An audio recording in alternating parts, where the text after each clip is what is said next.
राधे राधे।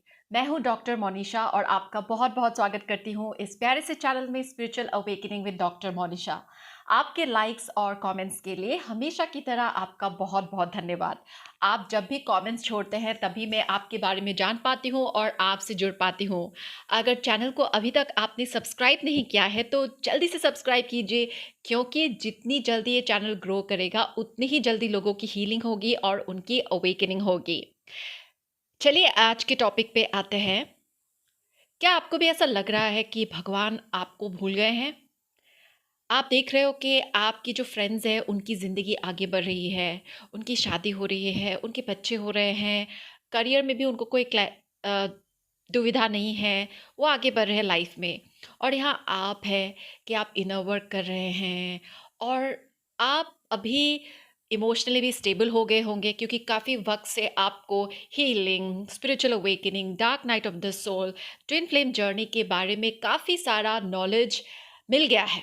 तो थोड़ा बहुत वक्त निकल गया है आपका इस जर्नी में होने का, कॉन्शियसली होने का। लेकिन आपके लाइफ में चारों तरफ सन्नाटा है। आप अकेले रह सकते हैं या फिर परिवार के बीच में रह सकते हैं, फिर भी आपके आसपास एक अजीब सा ठहराव है। कुछ आगे बढ़ ही नहीं रहा है और आप सोच रहे हो कहीं भगवान आपको भूल तो नहीं गए।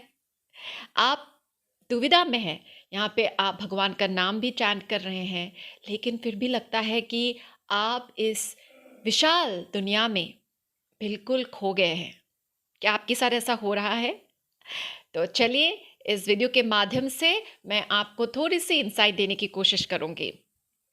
ये जो टाइम होता है ना, जब आप पेन में भी नहीं हैं, आपकी अच्छी खासी हीलिंग हो गई है, आपको समझ में आने लगा है कि वो पार्टनर आपकी लाइफ में क्यों आए, आपके फैमिली के लोग आपके साथ ऐसा क्यों व्यवहार कर रहे हैं, आपके साथ वो अनफॉर्चुनेट एक्सपीरियंस क्यों हुआ, आपने उसको इंटेलेक्चुअली समझ लिया है और एक्सेप्ट भी कर लिया है और आप बहुत सिंसियरली अपना इनर वर्क कर रहे हैं।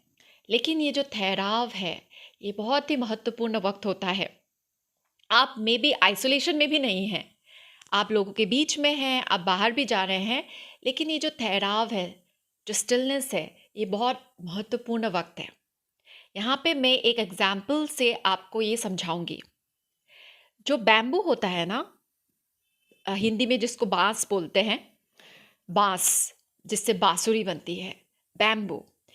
बैम्बू को 5 साल लगते हैं इतना लंबा होने के लिए। तो जब भी आप बैम्बू ट्री को ज़मीन के अंदर पहले डालोगे, तो तुरंत आपको कोई रिज़ल्ट नहीं दिखेगा।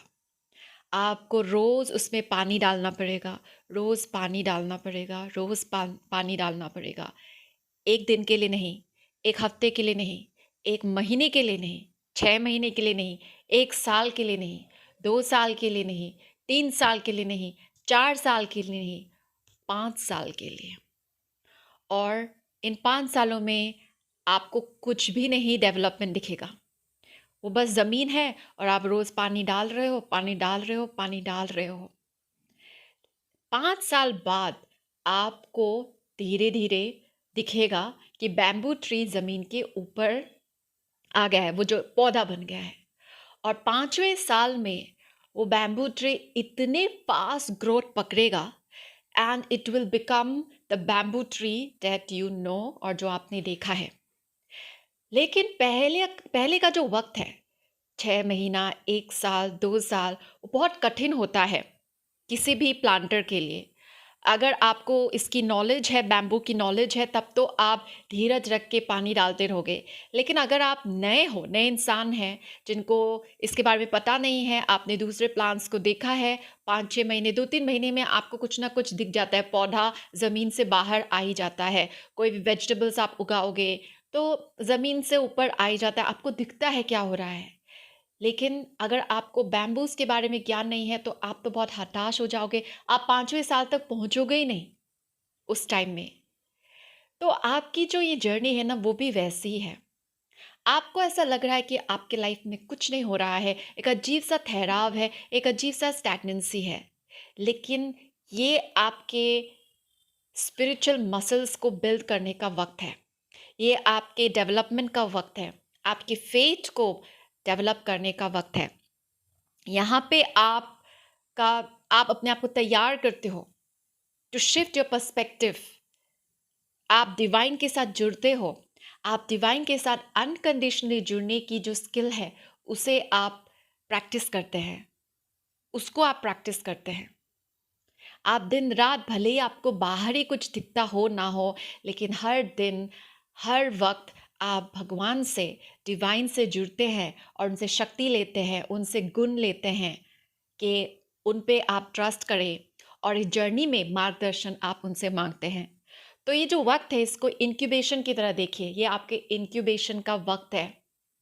आप एक कैटरपिलर है जो बटरफ्लाई के रूप में ट्रांसफॉर्म होने वाले हैं। स्पिरिट आपका आपका नया जन्म हो रहा है, तो ये आपके इंक्यूबेशन का वक्त है। ठीक है, तो ऐसा नहीं है कि कुछ नहीं हो रहा है। आप एक एनर्जी हैं, तो एनर्जी कभी एक जगह पे अटकी नहीं रहती है। Energy is always moving, it's always flowing. आपको भले ही दिखाई ना दे रहा हो, लेकिन अगर आप अपने माइंडसेट को बदलेंगे तो आपको फील होगा कि बहुत सारे बदलाव आपके अंदर हो रहे हैं। और सबसे पहला बदलाव आपके अंदर आएगा। बाहर कुछ दिखने से पहले, लोगों को दिखाने से पहले बदलाव आपके अंदर आएगा। आपके इमोशंस में बदलाव आएगा, आपके माइंडसेट में बदलाव आएगा, आपके डेली हैबिट्स में बदलाव आएगा। और उसके बाद ऑफ कोर्स जब आपकी एनर्जी चेंज हो जाती है, बाहर भी वही मैनिफेस्ट होता है। तो अगर आपको ऐसा लग रहा है कि भगवान आपको भूल गए हैं, तो भगवान आपको बिल्कुल भी नहीं भूले हैं। वो हो ही नहीं सकता, क्योंकि पूरा ब्रह्मांड आपके अंदर है। पूरा ब्रह्मांड आपके अंदर है। भगवान आपके साथ है, आपके साथ एक स्पिरिचुअल टीम है पूरी, और आपको उनके साथ जुड़ना है। आपको उनके साथ डेली जुड़ना है, उनसे गाइडेंस लेनी है कि आज क्या करना है, आज सेल्फ लव कैसे प्रैक्टिस करें, आज क्या हील करना है, क्या रिलीज़ करना है, क्या मुझे शेयर करना है दूसरों के साथ, मुझे किसको अपनी एनर्जी देनी है, किससे अपनी एनर्जी वापस लेनी है। ये सब गाइडेंस आपको मिलेंगी जब आप अपने साथ जुड़ेंगे एक स्टिलनेस में। आप स्टिलनेस को प्रैक्टिस करेंगे, महसूस करेंगे, तब आपको ये पता चलेगा कि आपको भगवान भूले नहीं हैं। ये आपका ट्रेनिंग पीरियड है, ये आपका इंक्यूबेशन चल रहा है। भगवान तो आपको कभी नहीं भूलते हैं, बट क्या आप भगवान को याद करते हैं हर वक्त? ये आपका टेस्ट हो रहा है। तो आप बिल्कुल ईमानदारी से इसके बारे में सोचिए और इसका आंसर दीजिए। आपके माइंड में ज़्यादातर क्या रहता है? डर है, डाउट्स है, या आप मोस्टली फेथ में जी रहे हैं, पीस में जी रहे हैं, सेल्फ लव में जी रहे हैं, फॉरगिवनेस में जी रहे हैं? ये क्वेश्चंस आपको ईमानदारी से पूछना है। और immerse your self in self love. Self love practice कीजिए, इसके बारे में रिसर्च कीजिए कि कैसे सेल्फ लव को और गहराई से प्रैक्टिस किया जा सके, भगवान से और कैसे जुड़ सके। ठीक है, जितना आप सेल्फ लव प्रैक्टिस करेंगे उतना ही आपका आत्मविश्वास बढ़ेगा, उतने ही आपके जो अंदर के गुण हैं, आपके जो स्किल्स हैं, वो निखर के बाहर आएंगे और आप अपने स्किल सेट से लोगों की भी सेवा कर सकते हैं, उनके लाइफ में कुछ पॉजिटिव कंट्रीब्यूशन दे सकते हैं। ओके, अगर आपको अपनी स्पिरिचुअल अवेकनिंग जर्नी में special hand holding, counselling, healing की ज़रूरत है, तो आप मेरे साथ सेशन बुक कर सकते हैं। Email me @monishadole@gmail.com। अगर आपने अभी तक वीडियो को देखा है, इसका मतलब है मैंने आपके लाइफ को पॉजिटिवली कंट्रीब्यूट किया और इस वीडियो से आपको कुछ तो इंसाइट मिला होगा, तो वीडियो को ज़रूर लाइक कीजिएगा। मैं कल आपसे फिर से मिलूंगी एक नए टॉपिक के साथ। तब तक अपना इनर वर्क करते रहिए, खुश रहिए, दिल से बोलिए जय श्री राम, राधे राधे।